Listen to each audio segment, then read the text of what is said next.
नमस्कार, मैं मंटू कुमार। 2024 के लोकसभा चुनाव चिराग पासवान के लिए बेहद अहम होने वाला है, क्योंकि सामने नीतीश कुमार खड़े हैं। और सामने नीतीश कुमार क्यों खड़े हैं, किस वजह से खड़े हैं, सबसे बड़ा सवाल 2020 क्या नीतीश कुमार भूल गए? जिस गठबंधन ने 2020 में एनडीए में होते हुए लोजपा की ओर से 134 सीटों पर अपना उम्मीदवार खड़ा किया था, क्या नीतीश कुमार यह बात भूल गए? ठीक इस बार भी वही काम नीतीश कुमार कर रहे हैं या कर चुके हैं, तो कोई बड़ी बात नहीं होगी। सबसे बड़ा सवाल है कि क्या चिराग पासवान इस चुनाव में खुद को स्थापित कर पाएंगे? खुद 2020 में किए हुए कारनामे उन्हें भुगतना न पड़ जाए।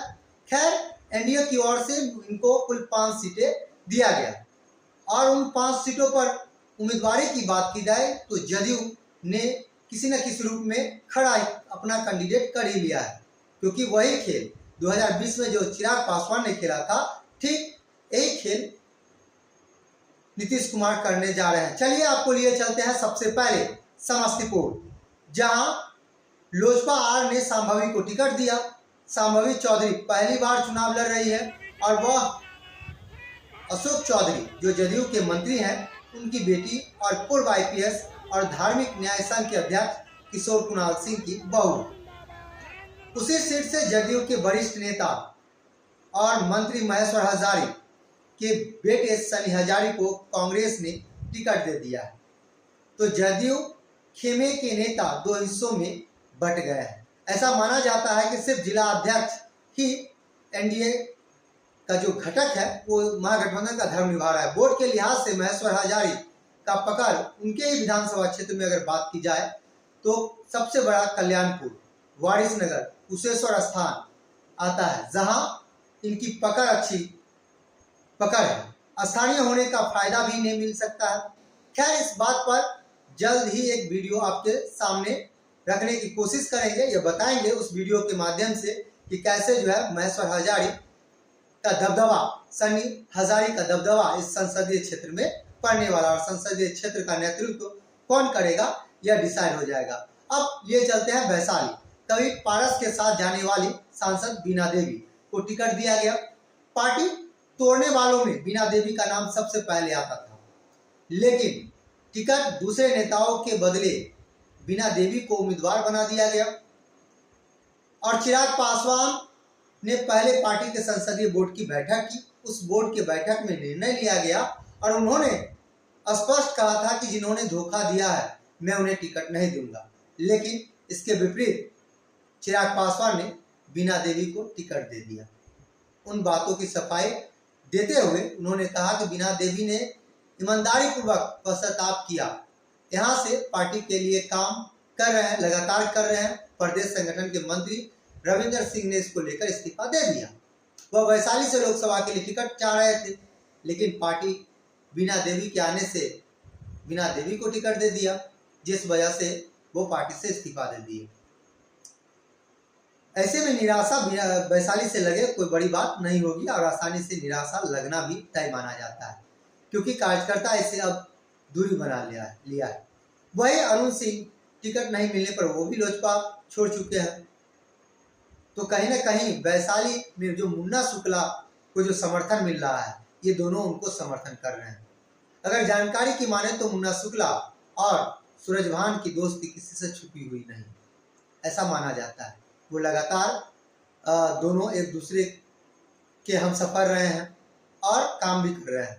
तो कहीं ना कहीं जो वैशाली है वो लूज करने की बात है, क्योंकि संगठन के नेता पहले से ही चिराग पासवान से नाराज चले थे। जदयू की में भी नाराजगी है, 2020 की नाराजगी अभी जदयू भूल नहीं सकी है। अब लिए चलते हैं खगड़िया सीट पर।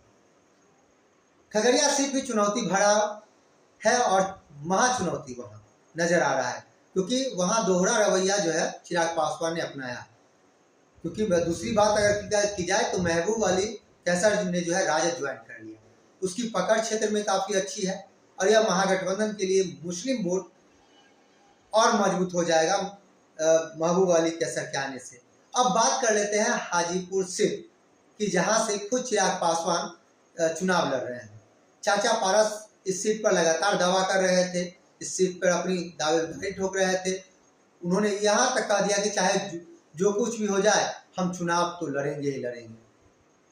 लेकिन हुआ कुछ नहीं, बाद में सब कुछ हुआ कि समर्थन करने की बात आ गई, लेकिन उसमें भी अभी समर्थन हुआ नहीं है। समस्तीपुर के टिकट खत्म होने के बाद प्रिंस राज भी बागी हैं और उनके जो समर्थक है प्रिंस राज पासवान के, वो समर्थक लगातार उन क्षेत्रों में जा जाकर विरोध कर रहे हैं। समस्तीपुर में विरोध शुरू है क्योंकि हाजीपुर से महागठबंधन जो है राजद जो है शिवचंद्र राम को टिकट दिया है। विरोध के बावजूद भी यह सीट चिराग के खाते में आने की उम्मीद लगी गया था और मिल गया, उसके बावजूद विरोध भी हो रहे हैं, तो कहीं ना कहीं यह सीट बचा पाएंगे। खैर ये मिल जाएगा।